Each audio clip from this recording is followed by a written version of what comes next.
A new study has found that a miracle food can help you improve your health and save the planet at the same time. Is it true? And how can this help you learn English in just 15 minutes? Find out now on English News Worth Talking About.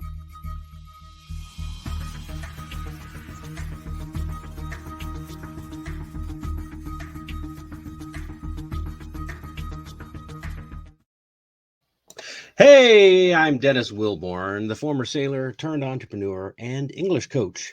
Welcome to the inaugural episode of English News Worth Talking About. And we are on All About English, the show where I break down some of the most popular news articles chosen by my clients to help you reach your English goals even faster. All right, we're going to jump in the news. Today's news comes from ngoo.com. That's right, ngoo.com. It's one of my favorite places to find news. This is a great website. They introduce simple news articles for English learners every single day. Now, I want you to be sure to stick around to the end of the program where you can learn tips for how to improve your English fast. Now, let's jump into the news. The article for today. That's right. We're talking about fish. What? You're saying, what? What's this about fish? Well, let me just break it down for you. So the article goes a bit like this. These seafoods are the best for your health and the planet. Now, is that true? Let's find out. First thing we want to do, we're going to jump into the article and just read through the vocabulary. First vocabulary word is greenhouse gas. What does that have to do with seafood?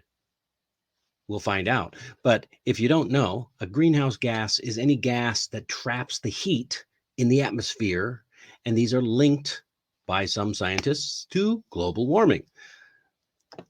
Here's a sample sentence. Denmark plans to reduce its greenhouse gas emissions by 70% by 2030. Let me know what you think about that in the comments. Next one goes right along with greenhouse gas. Emit, to send something out into the air, such as light, heat, gas. Excuse me. Anyway, that was gas. It was a joke. China emits more greenhouse gases than any other country in the world. Hey, look at that. They managed to fit greenhouse gases into the next example sentence. Well, I can tell you one thing. I personally emit more greenhouse. Well, I don't know if they're greenhouse gases, but they're pretty toxic. Ask my wife. She'll tell you all about it. Oh, stinky. Okay, the next word, overlook. Overlook, to ignore or to not notice. Don't confuse this word with oversee. Oversee is to manage or to look at something as like a manager. Don't confuse the word overlook and oversee. A team of detectives joined the investigation to make sure none of the evidence had been overlooked. Oh, okay. Well, that's good. They don't want to overlook things. Next one. Now we're getting into kind of the health aspect of it. Nutritious. Nutritious. Of food containing any substances that are good for the body. Yeah, you want things that are good and healthy for you. Nutritious food. Avocados are highly nutritious and are rich in potassium and magnesium. So are bananas. But avocados have a lot more fat. Bananas do not. And protein. Protein, a substance found in meat, eggs, etc. You got eggs and dairy and cheese and tofu and beans and all kinds of things have protein. And it is important for health and muscle growth. You want to build your muscles, you get to take the protein. So tofu is a great plant-based protein source. I don't know. I've heard that it's really not that good. There are other sources of protein that are much better for you than tofu. But I'm no scientist, so yeah, double check me on that one. You might get varying evidence. And finally, level, a position on a scale of amount, quality, etc. So what we're talking about is if you have a scale and your different levels, you should just imagine a height, okay? So the position on the scale, the COVID-19 pandemic increased levels of unemployment in many countries in the world. It has. It's a shame. Unfortunately, it wasn't the actual pandemic that did that. It wasn't the virus moving around. It was what the governments of the world did, which was lock down the economies of all these countries and therefore increasing unemployment. Let's put the blame squarely where it belongs. Okay. All right. I'm not going to read this article because, number one, the objective here is for you to read it yourself. The reason I chose this article is because it has been very popular with many of my clients. They chose this article because it has to do with health. And hey, my my clients are all very healthy people. We talk about health all the time, but also we talk about global warming and climate change, and we look at things from a slightly different perspective on occasion. So, a few things I want to point out about this particular article. Some scientists have done some studies. The scientists were from Sweden and Canada, and they believe that a lot of the options about eating meat, people are talking about cutting meat production and stop, don't eat meat because it's not good for the environment, they say, and all these cows are farting and it's killing the planet and all kinds of stuff like that. So much so that many things that you hear in the news these days is, hey, let's try bugs. Well, fortunately, some scientists are maybe saying bugs might not be the best answer. And they're saying that they believe seafood may have been overlooked in this conversation. Hey, there's a vocabulary word, overlooked. Oh, they looked right over the top. So, a couple of other vocabulary words right there in the first paragraph: greenhouse gases and emit. Okay. The reason why they say meat is bad is because it emits a lot of greenhouse gases to produce the food that comes from the meat. Huh, maybe so. Yeah. Like I said, cow farts aren't that great, right? That's what they say. So, what they did was they did a study. They took some data that they found online and compared things like vitamins, fats, protein, all of the health levels of different land meats and a bunch of different seafoods, 41 different types to be exact. Some of it was farmed and some of it was fished. And then they compared how much greenhouse gas was emitted in the production of chicken, beef, pork, other land animals, as well as these 34, wait a minute, 34 types of seafood. But I thought it was 41 different types of seafood. All right. Red flags should be going off right about now. Whenever you see differing data points, always ask yourself the question, why was some data put in here, but some data was left out here? That's a big question. Unfortunately, you'll have to dig a little deeper. But if you want to know, more, if you have an idea, leave a comment down below. I would love to hear what you think about that. All right. So what they said was, in the study, they found that wild salmon, shellfish, mussels, oysters, things like that were much more nutritious and healthy and better for you than beef, pork, and chicken, and better for the environment. Well, that's very helpful, isn't it? Um, you know, everybody kind of knows already, though, that seafood is generally healthier than meat, right? So, um, but I'm glad they figured that out. And I'm not going to get into the details. Interesting point. They said that pork was the most nutritious of the land meats. Now, that's a new one to me. I didn't quite understand that one. But, you know, okay, it's slightly ahead of beef and better than chicken as well. And then, of course, they said wild whitefish, like cod, was the least nutritious, even less nutritious than chicken. The humble chicken is more nutritious than a fish. But I like cod. Cod is actually pretty cheap. It's easy to catch. I'm wondering if there's a ulterior motive here, but I digress.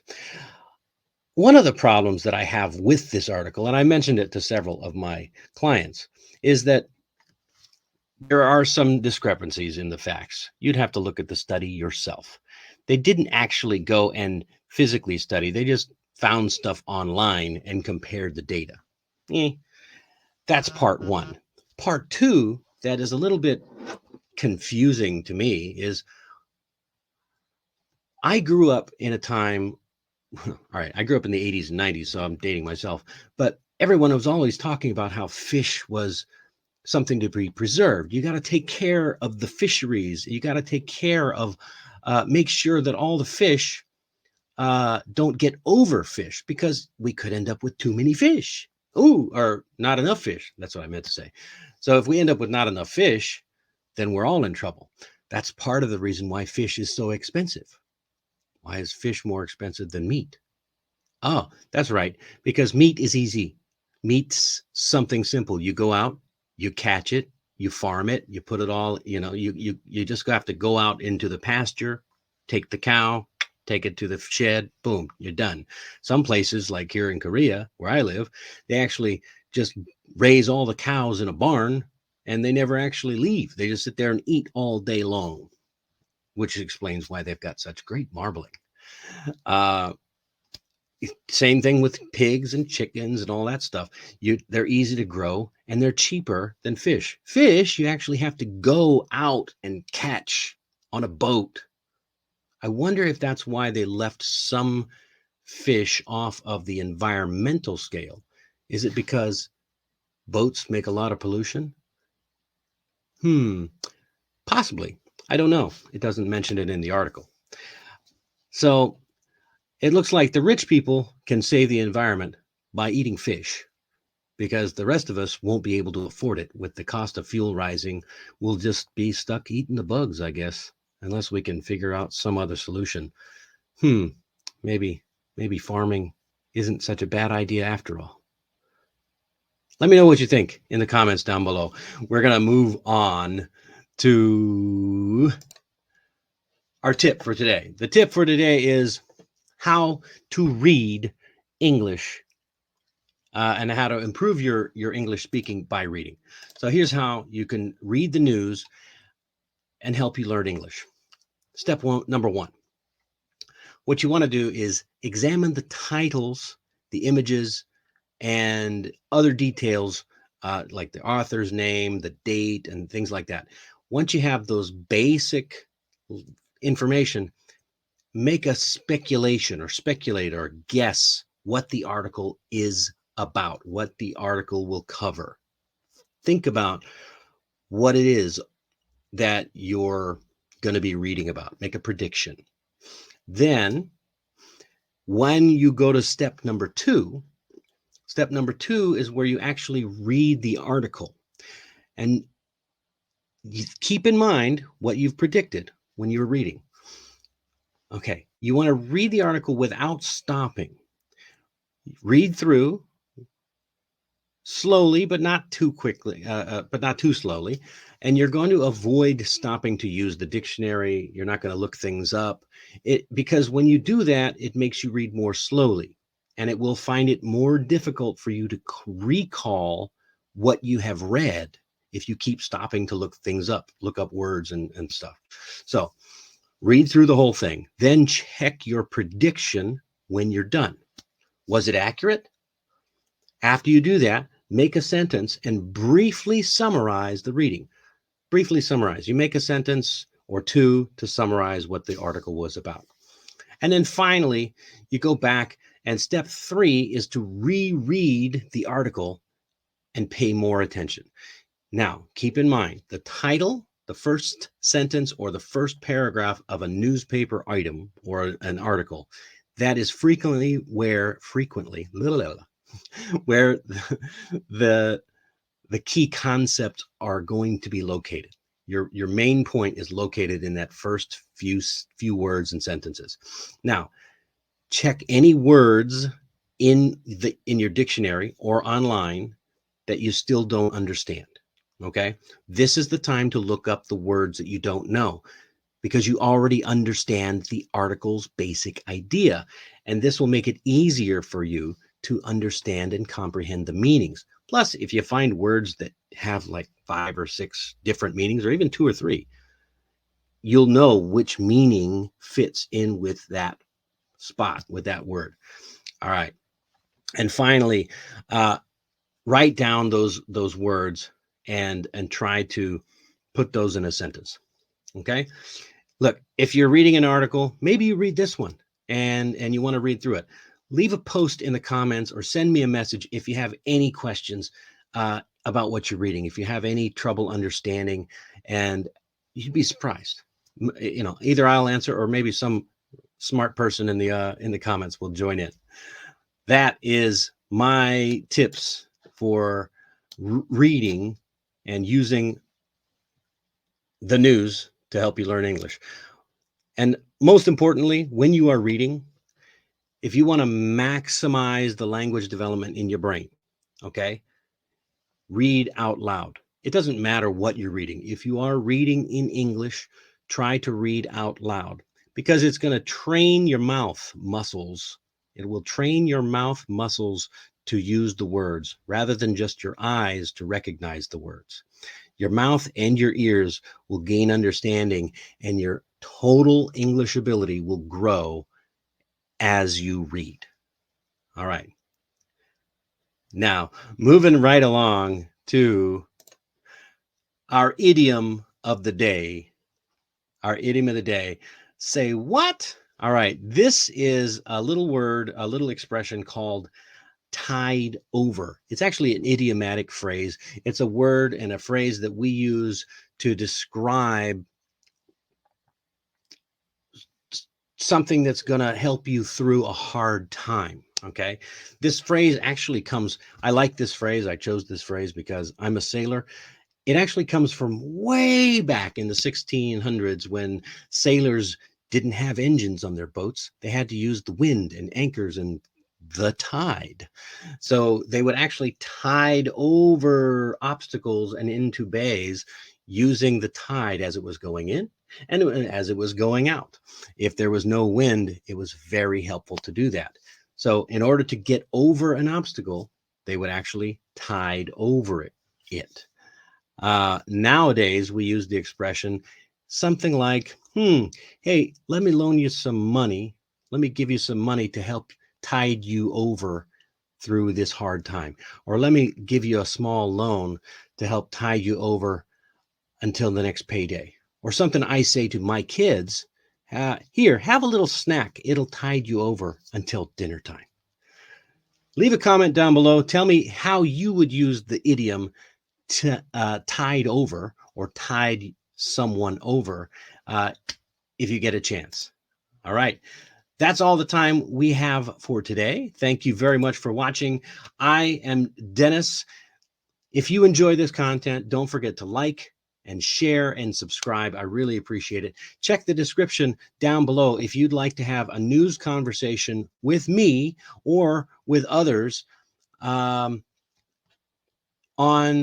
Amazing Talker. That's right, Amazing Talker. You can join me for a conversation where we will talk about the news. Maybe one of your articles that you choose will end up on one of these videos. Check back again tomorrow, where we'll have another episode. Thanks again for watching. Bye-bye.